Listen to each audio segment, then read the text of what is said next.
From New Hanover County Schools Television, three-time Blue Ribbon winner for the North Carolina Schools Public Relations Association for Outstanding Electronic Media, this is your school news.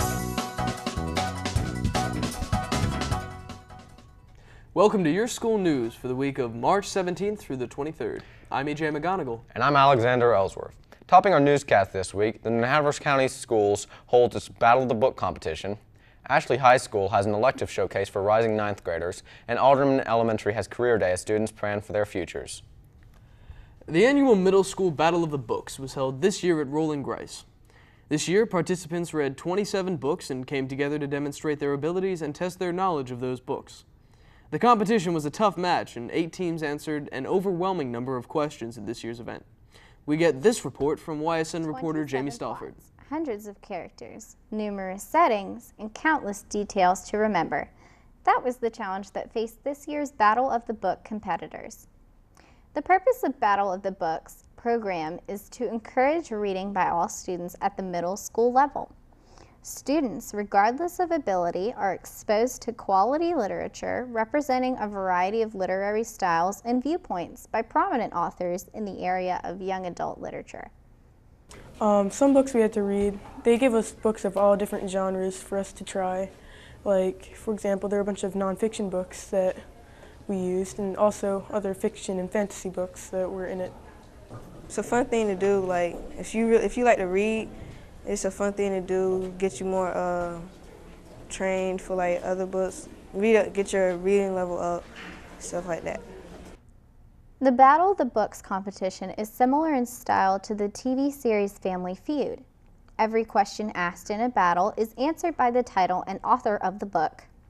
The game format helps to create interest and excitement in reading. Through the fun and excitement of the competition, students improve reading skills, mature in their choices of reading materials, and acquire a broader knowledge base. Usually what we do is we have meetings maybe once or twice every week, and then we practice by studying the packets, or sometimes we do the mock competitions, which really help us out. Well, how we practice is that we all get together in the morning and we just copy some questions, and we just say those and see if we get them right. So far, it's been going good. I was surprised about the competitiveness. Last year, it wasn't as competitive, but this year you've had to whisper to hide your answers from everyone, and it's been really close, and we just hope it goes well for us. Books in this year's battle included Forged by Fire, Ghosts in the Fog, A Tree Grows in Brooklyn, and Iron Thunder. In the past, scores were tallied by hand, but thanks to an industrious parent, this year's battle featured electronic scoring. Winning this year's Battle of the Books competition for the second year in a row was the team from Rolling Grice. The Rolling Grice team is coached by James Tilladison. Rolling Grice will now advance to the regional Battle of the Books competition. Reporting for your school news, this is Jamie Stalford.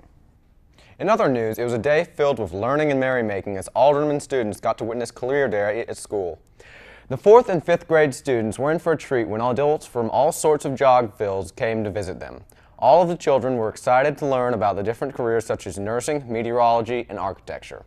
With representatives coming from over 15 different careers, the students had a difficult decision to make when they were told they could only pick 4 careers to explore further.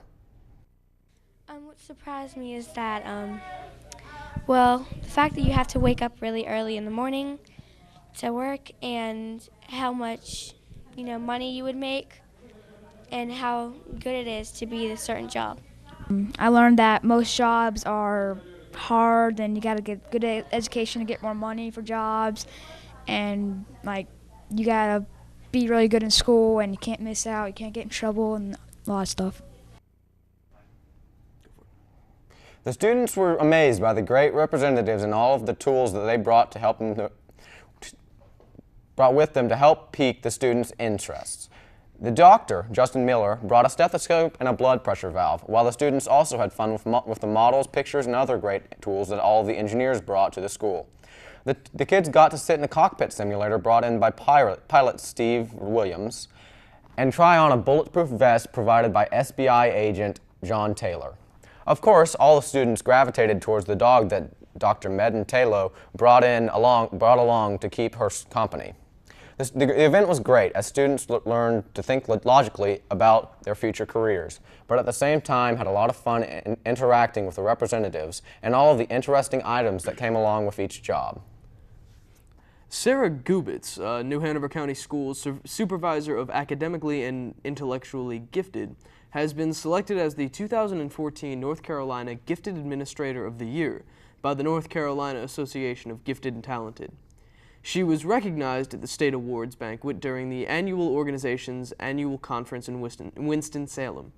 Ms. Gubitz was nominated for her vision and tirelessness in moving the school system's gifted education program forward. Under Ms. Gubitz's supervision, the Academically and Intellectually Gifted program has become a prime example of positive growth and high expectations through accountability. She has helped to revitalize the NHCS Gifted Advisory Council into a well-organized committee that works closely with the AIG staff members to meet the needs of the AIG students and provide equitable AIG programming across the county. The New Hanover County Schools' pre-kindergarten program will hold an informational meeting for current New Hanover County pre-K sites and New Hanover County child care facilities that are interested in adding North Carolina pre-K classrooms at their sites. The meetings will cover North Carolina pre-kindergarten site application process and the possibilities for site expansion for the 2014 through 2015 school year. The meeting will be held Tuesday, March 25th at 10 o'clock a.m. on the Start Smart of New Hanover County's office located at 3534 South College Road, Suite F in Wilmington, North Carolina. North Carolina pre-K site selection application for the 2014 through 2015 school year will be available at the informational meeting. Sites interested in applying must attend the informational session in order to receive an application. Please RSVP to Christia Turner at 910-815-3731, extension 110, or email her at christia.turner@newhanovercountykids.org. From March 10th through April 4th, school-based licensed educators in all 115 North Carolina school districts and charter schools will have an opportunity to share their views regarding their working conditions on the 7th biennial statewide North Carolina Teachers Working Conditions Survey. The NCTWC survey is designed to gather a variety of information from teachers, counselors, principals, and other administrators about topics such as the adequacy of school facilities and resources, time, empowerment, school leadership, community support, student conduct, professional development, mentoring and induction services, and student learning. The web-based survey is voluntary, anonymous, and confidential. Educators receive unique access codes that enable them to take the survey at www.ncteachingconditions.org. The NC Teacher Working Conditions Survey is administered by the New Teacher Center, a national nonprofit organization dedicated to supporting the development of a high-quality teaching force. New Hanover County Schools last week proudly presented the 25th annual Best Foot Forward performance at Brogden Hall.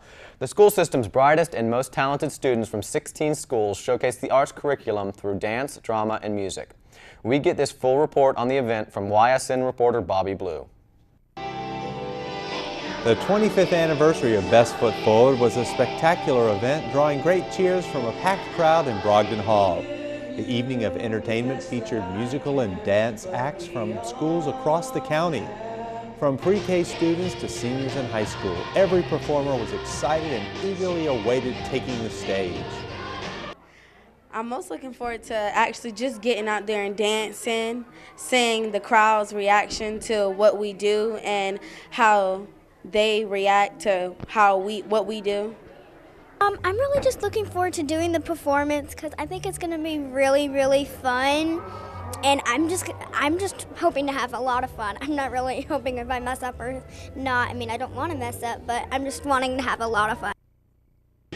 Best Foot Forward 2014 featured many exciting acts, including music from Annie, the hit Katy Perry song Roar, and the rock song Hit Me With Your Best Shot.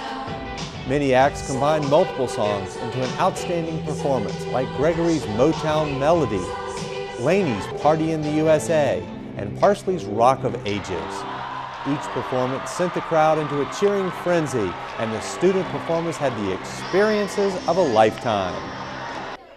The experience doing Best Foot Forward was amazing. I've performed before, but definitely not in front of 3,000 people. It was pretty cool. It was really awesome. I enjoyed, I guess, not seeing everyone, but I saw everyone before we performed, and just hearing the audience applaud. It was really nice. The evening was hosted by news anchor John Evans, who kept the crowd entertained. As a special tribute to the 25th anniversary, clips from past performances played between acts, giving the audience a real feel for how Best Foot Forward has evolved. There were even a couple of audience members on hand who participated in the very first performance back in 1990.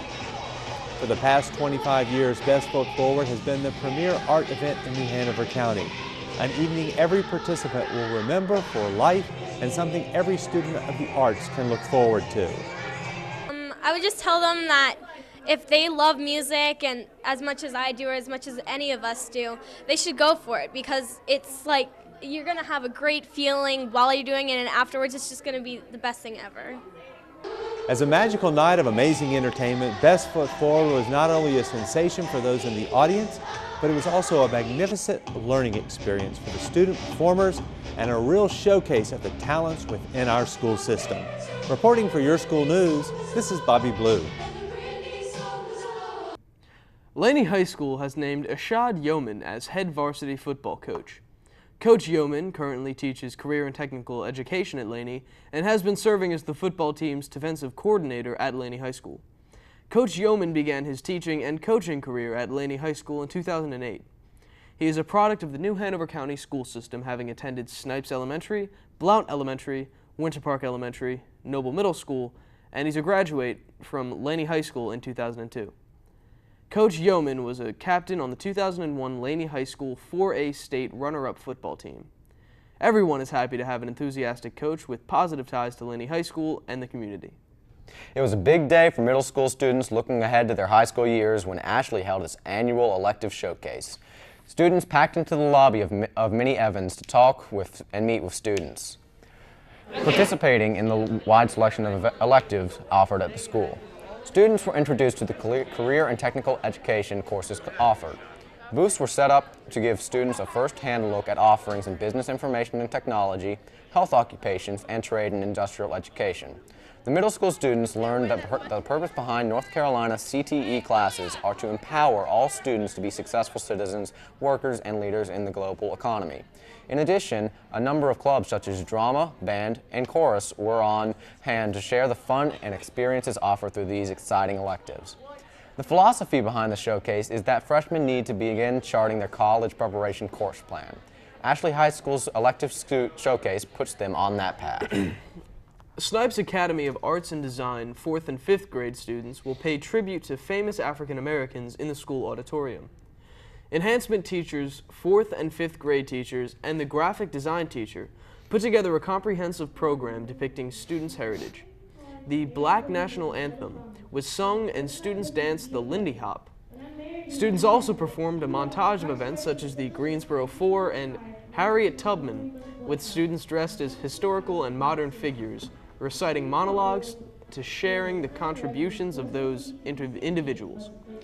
Posters of historical and modern figures created from research done by 4th grade students were also featured around the auditorium. Now, when your school news continues, Christopher Connor is here with this week's exciting lunch menu forecast. Plus, coming up, Trask Middle School's 8th grade drama students presented the one-act comedy Alienated, and we have the highlights.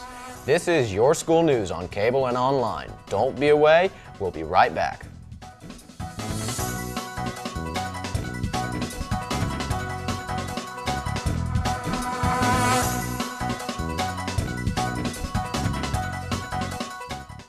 Following the tragic events of September 11th, there have been hundreds of violent attacks against innocent Americans. Remember what that flag you're waving stands for. Remember, please stop the hate. We're stronger when we are united. Remember what that flag you're waving stands for. One nation under God, Indivisible. With liberty. and justice. For all. In America, there's either room for everyone, or it's not America. Don't pick the wrong fight.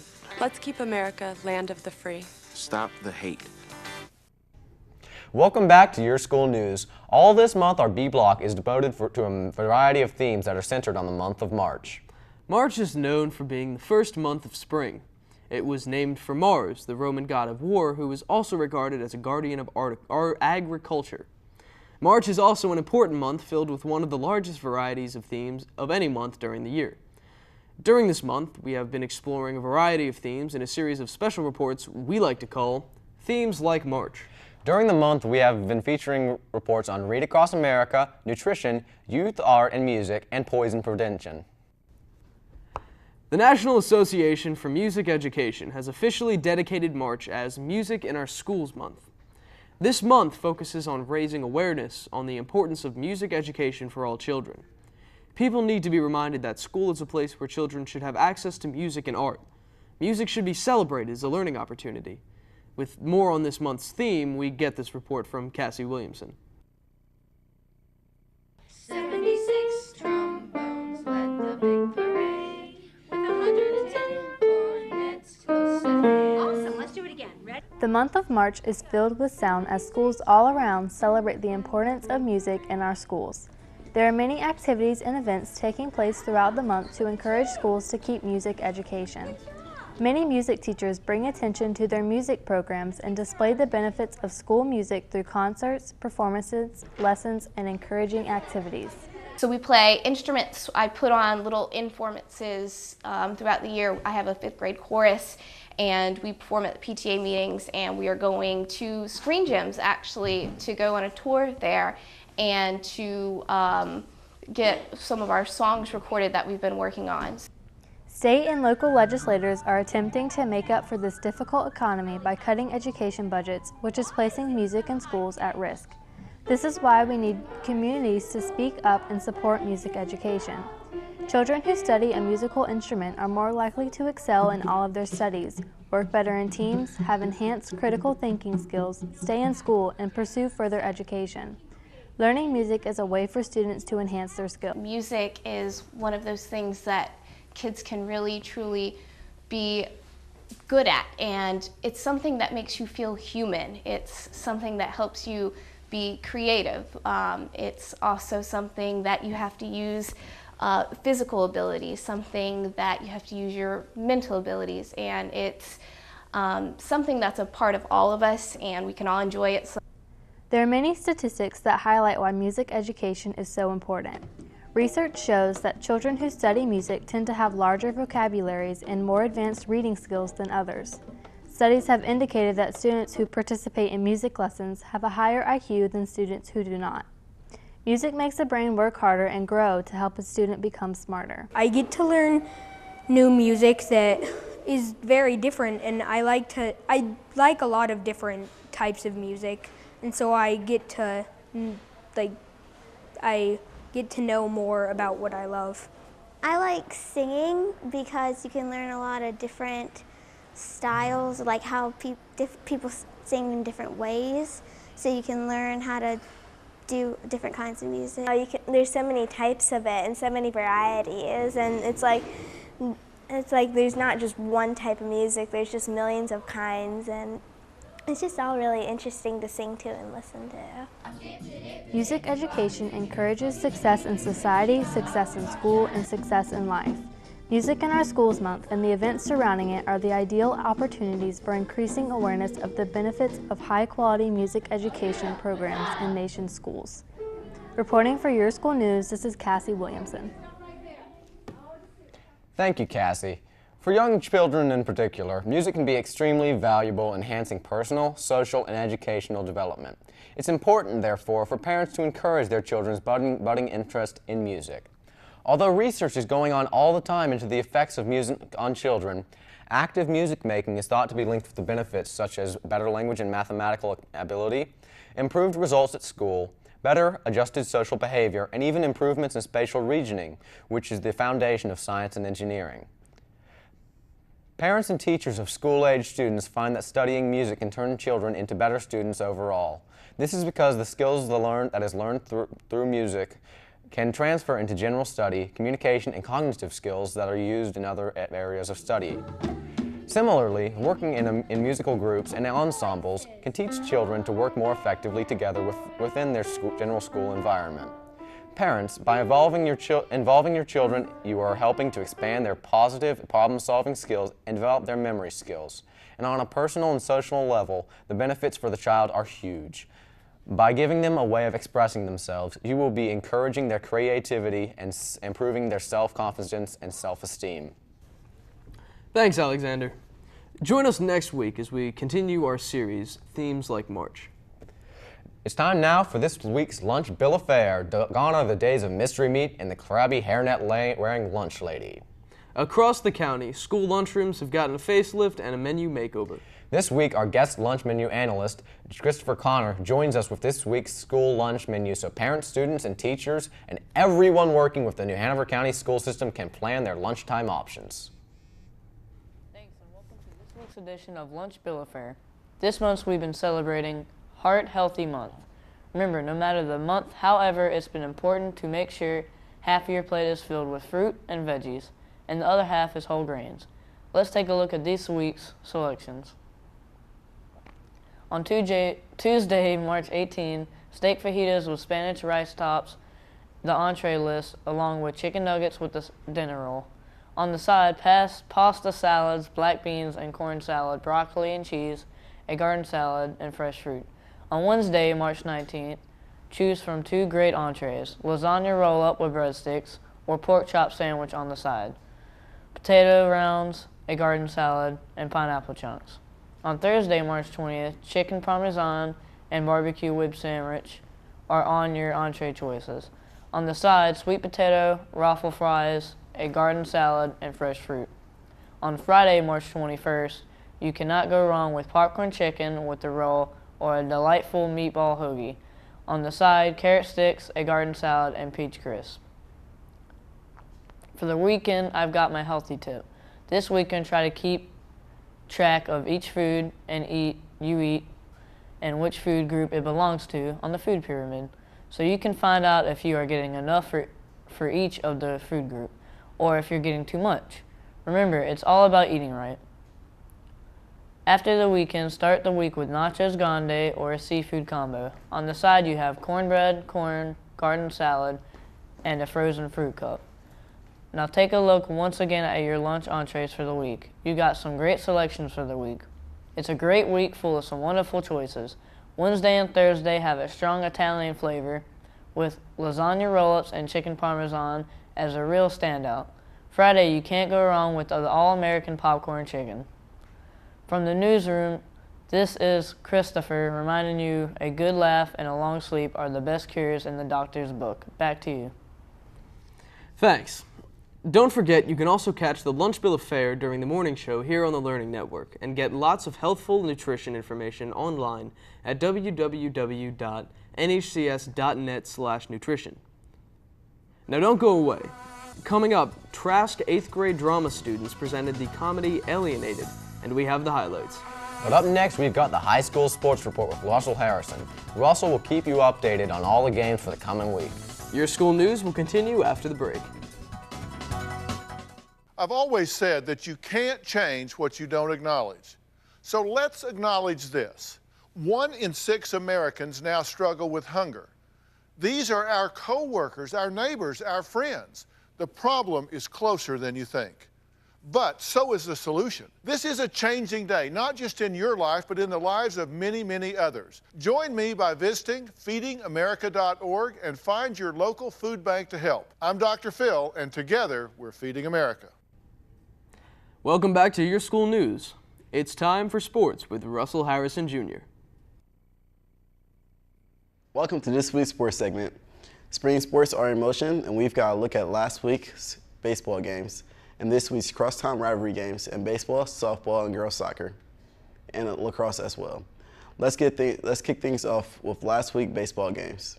Hoggard traveled over to play against New Hanover. It was a close game, but Hoggard won with a score of 2-0.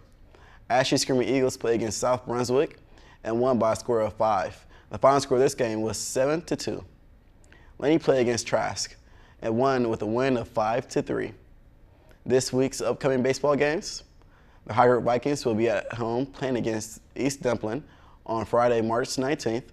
Ashley Screaming Eagles will have the home field advantage on Tuesday, March 18th, as they will be taking on the New Hanover Wildcats. Laney Bucks will be traveling to go play against the New Hanover Wildcats on Friday, March 21st.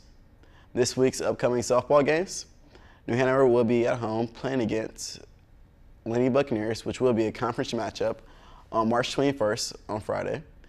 Ashley Screaming Eagles will be at home having a conference matchup as well against the Higher Vikings on March 21st. Games coming up this week in girls lacrosse. Higher will be staying at home to play against the Ashley Screaming Eagles on Friday, March 21st. New Hanover Wildcats will be defending their home field as they play against Laney High School March 21st on Friday. Games to look out for this week in soccer. The Ashley Screaming Eagles will be heading over to South Brunswick to go head-to-head with the Colts. This game will take place on Thursday, March 20th. Laney High School will be traveling to play against West Brunswick on Tuesday, March 20th. The Higher Vikings will be playing at New Hanover High School as they face off against the Wildcats on Thursday, March 20th. That's it for sports. Now don't go away, your school news right back. I've always said that you can't change what you don't acknowledge. So let's acknowledge this. 1 in 6 Americans now struggle with hunger. These are our co-workers, our neighbors, our friends. The problem is closer than you think. But so is the solution. This is a changing day, not just in your life, but in the lives of many, many others. Join me by visiting feedingamerica.org and find your local food bank to help. I'm Dr. Phil, and together we're Feeding America. Welcome back to Your School News. Trask Middle School's 8th grade drama team presented a production of Alienated by Ken Pross. The one-act comedy featured a large cast of 26 students in a variety of roles. In the production, 26 typical wisecracking seniors gather to solve the mystery of a bright light that has occurred every 6 years of their lives, the year they were born, kindergarten, 6th grade, and now 12th grade. Rumor has it that one of the students is an alien receiving communications. Is it the diva, the jock, the slacker, the nerd, the actor, or one of the others? Everyone has something weird to hide. Each deflects suspicion onto another until they realize that everyone's alienated in their own way. A surprising fact, but not nearly as surprising as the revelation of the true alien secret. Alienated was a fun show for the students and great entertainment for the audience. It was also staged and directed to perfection by teacher Sandra Gemak. That does it for this edition of Your School News. Recapping some of our main stories, the New Hanover County Schools had held Battle of the Books at Rolling Christ had the winning event. Ashley High School had an elective showcase for rising 9th graders. And Alderman Elementary had Career Day as students planned for their futures. Remember, Your School News is on cable and online.